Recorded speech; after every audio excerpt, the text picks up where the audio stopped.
Hello नमस्कार दोस्तों, स्वागत है आप सभी का एक बार फिर से नियमित अध्ययन पर। दोस्तों आज हम इस क्लास में पिछली तृतीय श्रेणी शिक्षक भर्तियां व अन्य शिक्षक भर्तियां में विद्यालय प्रबंधन समिति एसएमसी से संबंधित 30 अति महत्वपूर्ण प्रश्नों का व्याख्या सहित अध्ययन करेंगे।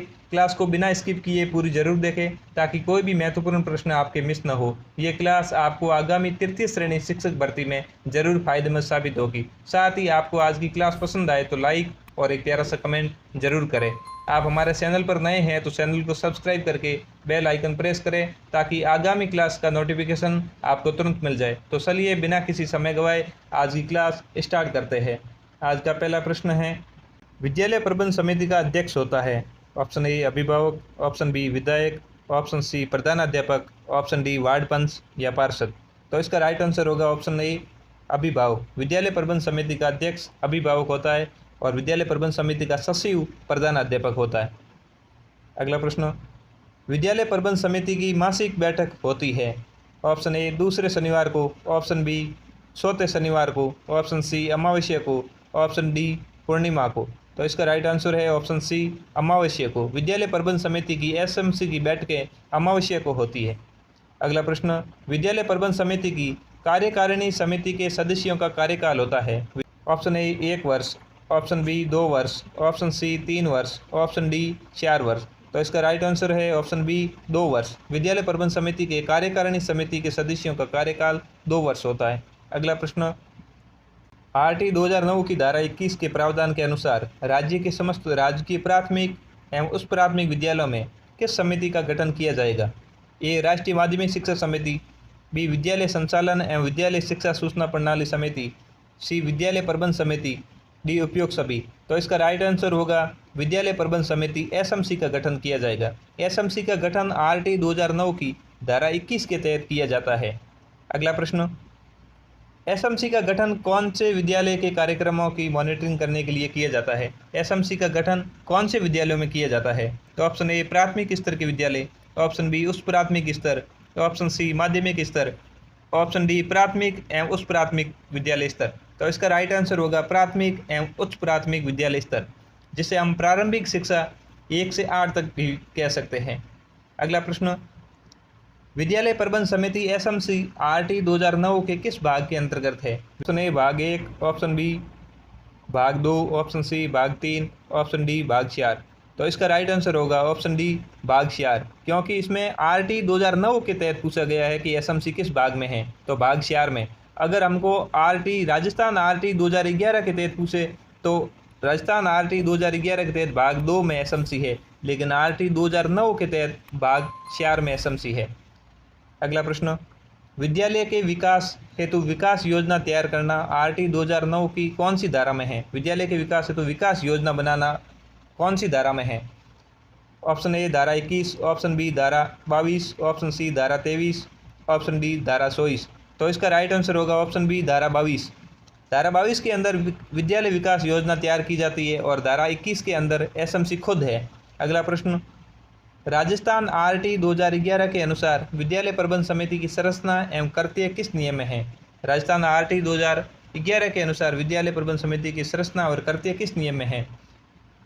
ऑप्शन ए नियम 3, ऑप्शन बी नियम 4, ऑप्शन सी नियम 5, ऑप्शन डी नियम 6। तो इसका राइट आंसर होगा ऑप्शन ए नियम 3 के अंतर्गत विद्यालय प्रबंध समिति की संरचना एवं करते हैं और आरटी 2011 के भाग 2 में विद्यालय प्रबंध समिति है और आरटी 2009 के भाग 4 में विद्यालय प्रबंध समिति है। अगला प्रश्न, एसएमसी में कुल सदस्यों की संख्या कितनी होती है? Option A 12, option B 15, option C 16, option D 21। तो इसका राइट आंसर होगा ऑप्शन सी 16। एसएमसी में कुल सदस्यों की संख्या 16 होती है। अगला प्रश्न, एसएमसी में 75% सदस्य कौन होते हैं? एसएमसी में 75% सदस्य होते हैं। ऑप्शन ए शिक्षक, ऑप्शन बी अभिभावक, ऑप्शन सी छात्र प्रतिनिधि, ऑप्शन डी प्रधानाध्यापक। तो इसका राइट आंसर होगा ऑप्शन बी अभिभावक। 75% सदस्य अभिभावक होते हैं। अगला प्रश्न, स्कूल विकास योजना एसडीपी किसके द्वारा तैयार की जाती है? ऑप्शन ए प्रधानाध्यापक, option B SMC, option C शिक्षा अधिकारी, ऑप्शन डी स्थानीय निकाय। तो इसका राइट आंसर है ऑप्शन बी एसएमसी द्वारा विद्यालय विकास योजना एसडीपी तैयार की जाती है। अगला प्रश्न है, गणपूर्ति के अभाव में एसएमसी की बैठक 7 दिन बाद आयोजित होती है, उसमें कोरम पूर्ति होती है। गणपूर्ति के अभाव में एसएमसी की बैठक 7 दिन बाद बुलाई जाती है, उसमें कोरम पूर्ति आवश्यक होती है। Option A 25%, option B 33%, option C 50%, option D quorum पूर्ति की आवश्यकता नहीं। तो एसएमसी की 7 दिन बाद में बैठक जो आयोजित होगी उसमें कोरम पूर्ति की आवश्यकता नहीं है। ऑप्शन डी इसका राइट आंसर है। अगला प्रश्न, एसएमसी का सचिव कौन होता है? इस प्रश्न की चर्चा हमने पहले प्रश्न में की थी। ऑप्शन ए प्रधानाध्यापक, ऑप्शन बी विद्यालय का वरिष्ठ शिक्षक, ऑप्शन सी अभिभावक सदस्य, ऑप्शन डी पंचायत सदस्य। तो इसका राइट आंसर होगा प्रधानाध्यापक। एसएमसी का सचिव प्रधानाध्यापक होता है, लेकिन एसएमसी का अध्यक्ष अभिभावक सदस्य होता है। अगला प्रश्न, विद्यालय प्रबंध समिति का मुख्य लक्ष्य है? ए शाला भवन का आकर्षक बनाना, बी शिक्षकों की व्यवस्था करना, सी कार्य प्रणाली को सुधारना, डी विद्यार्थियों का सर्वांगीण विकास करना। तो इसका राइट आंसर है डी विद्यार्थियों का सर्वांगीण विकास करना एसएमसी का मुख्य लक्ष्य है।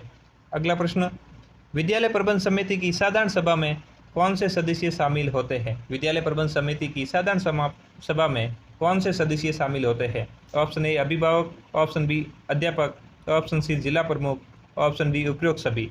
तो इसका राइट आंसर है उपयुक्त सभी। साधारण सभा में ये सभी शामिल होते हैं। अगला प्रश्न है, विद्यालय प्रबंध समिति की वर्ष में कितनी बैठक अनिवार्य है? ऑप्शन ए 2 बैठक, ऑप्शन बी 4 बैठक, ऑप्शन सी 3 बैठक, ऑप्शन डी 1 बैठक। तो इसका राइट आंसर है ऑप्शन सी 3 बैठक। विद्यालय प्रबंध समिति की एक वर्ष में 3 बैठक आवश्यक है। अगला प्रश्न, साधारण सभा की बैठक का कोरम कम से कम साधारण सभा के सदस्यों की कुल संख्या का कितना प्रतिशत होता है? Option A 20%, option B 25%, option C 28%, option D 45%। तो इसका राइट आंसर होगा ऑप्शन बी 25%। साधारण सभा की बैठक में कोरम कम से कम साधारण सभा के सदस्यों की कुल संख्या का 25% आवश्यक है।